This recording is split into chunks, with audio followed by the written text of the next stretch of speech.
Hello friends, welcome to AG mathematics. आज हम पढ़ने वाले हैं बाउंड्री पॉइंट। तो पिछली वीडियो लेक्चर में मैं फ्रंटीरियर पॉइंट देख लिया था और इंटीरियर और एक्सटीरियर पॉइंट्स भी समझ लिए थे। वो वीडियो लेक्चर्स आपने नहीं देखे तो देख लीजिए, ताकि आपको ये बाउंड्री पॉइंट अच्छे से समझ में आए। तो बाउंड्री पॉइंट्स में कुछ कंडीशंस हैं, वो होल्ड्स करती हैं। पहले देखते हैं, alpha is a boundary point, then this condition should होनी चाहिए, अप्लाई हमेशा रहनी चाहिए। देन तो अल्फ़ा बिलोंग्स टू एस होना चाहिए and for all del positive whatever be choice. ये जो इंटरसेक्शन एस के साथ लेंगे इस नेबरहुड का, तो वो नॉन एम्प्टी रहना चाहिए। और जब इसका जो इंटरवल है वो इसका इंटरसेक्शन जब हम एस कॉम्प्लीमेंट के साथ लेंगे तो वो भी नॉन एम्प्टी होना चाहिए। तो इन दोनों कंडीशन से, तो वो कंडीशंस हैं जो हमने फ्रंटीरियर पॉइंट की डेफिनेशन में पढ़ी थी। फ्रंटीरियर पॉइंट की डेफिनेशन में हमने यही तो देखा था, जो कि नाइदर इंटीरियर पॉइंट हो और नॉर एक्सटीरियर पॉइंट हो।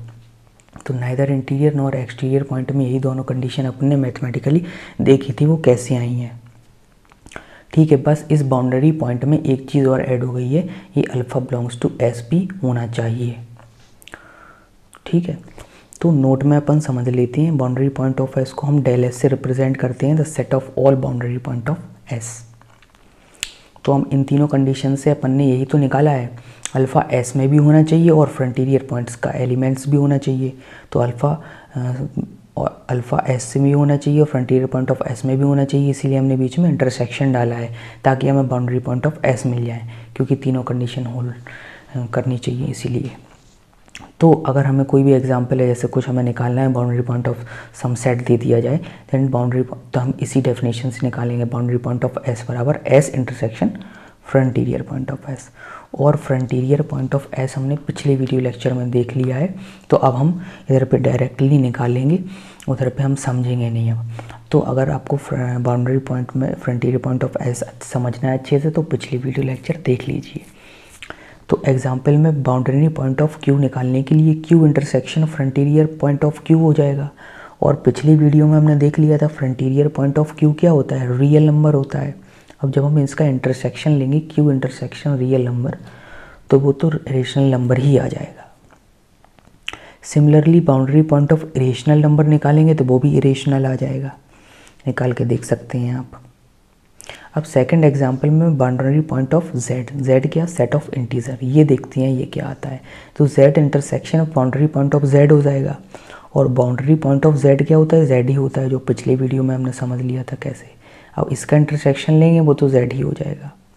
तो क्यू भी क्यू आ रहा है, रेशनल भी रेशनल आ रहा है, और सेट ऑफ इंटीजर भी देख लिया, वो भी जेड आ रहा है।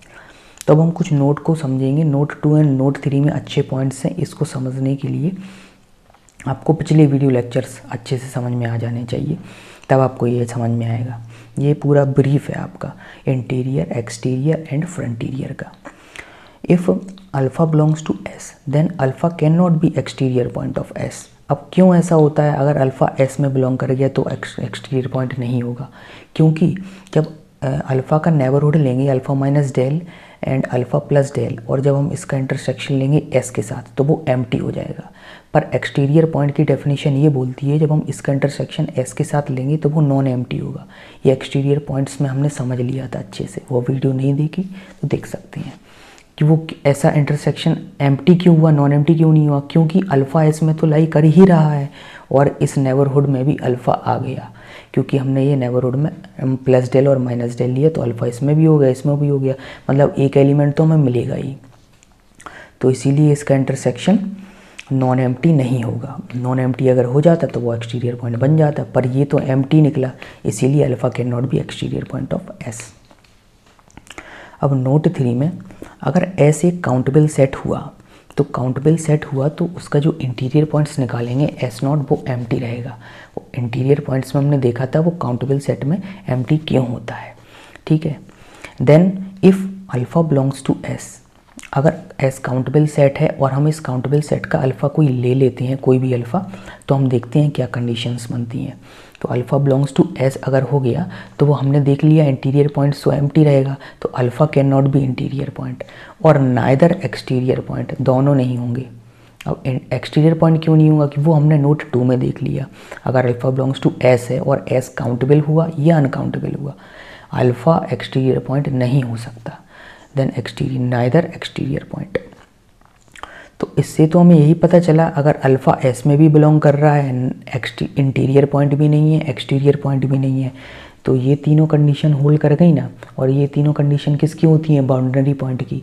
तो वो सारी अल्फ़ा जो एस में ले रहे हो तुम, तो वो बाउंड्री पॉइंट ऑफ एस हो जाएगा। Then alpha is boundary point of S. तो हमें इससे ये पता चला if S is countable set, अगर तुमने कोई एक एस काउंटेबल सेट लिया तो वो alpha boundary point of S हो जाएगा। क्यों हो जाएगा? अल्फ़ा एस के तुमने कोई भी एलिमेंट्स उठाए अल्फ़ा, वो अल्फ़ा जो आ गए हैं वो बाउंड्री पॉइंट आ गए हैं, तो बाउंड्री पॉइंट ऑफ एस बराबर एस हो जाएगा अगर एस काउंटेबल सेट हुआ तो।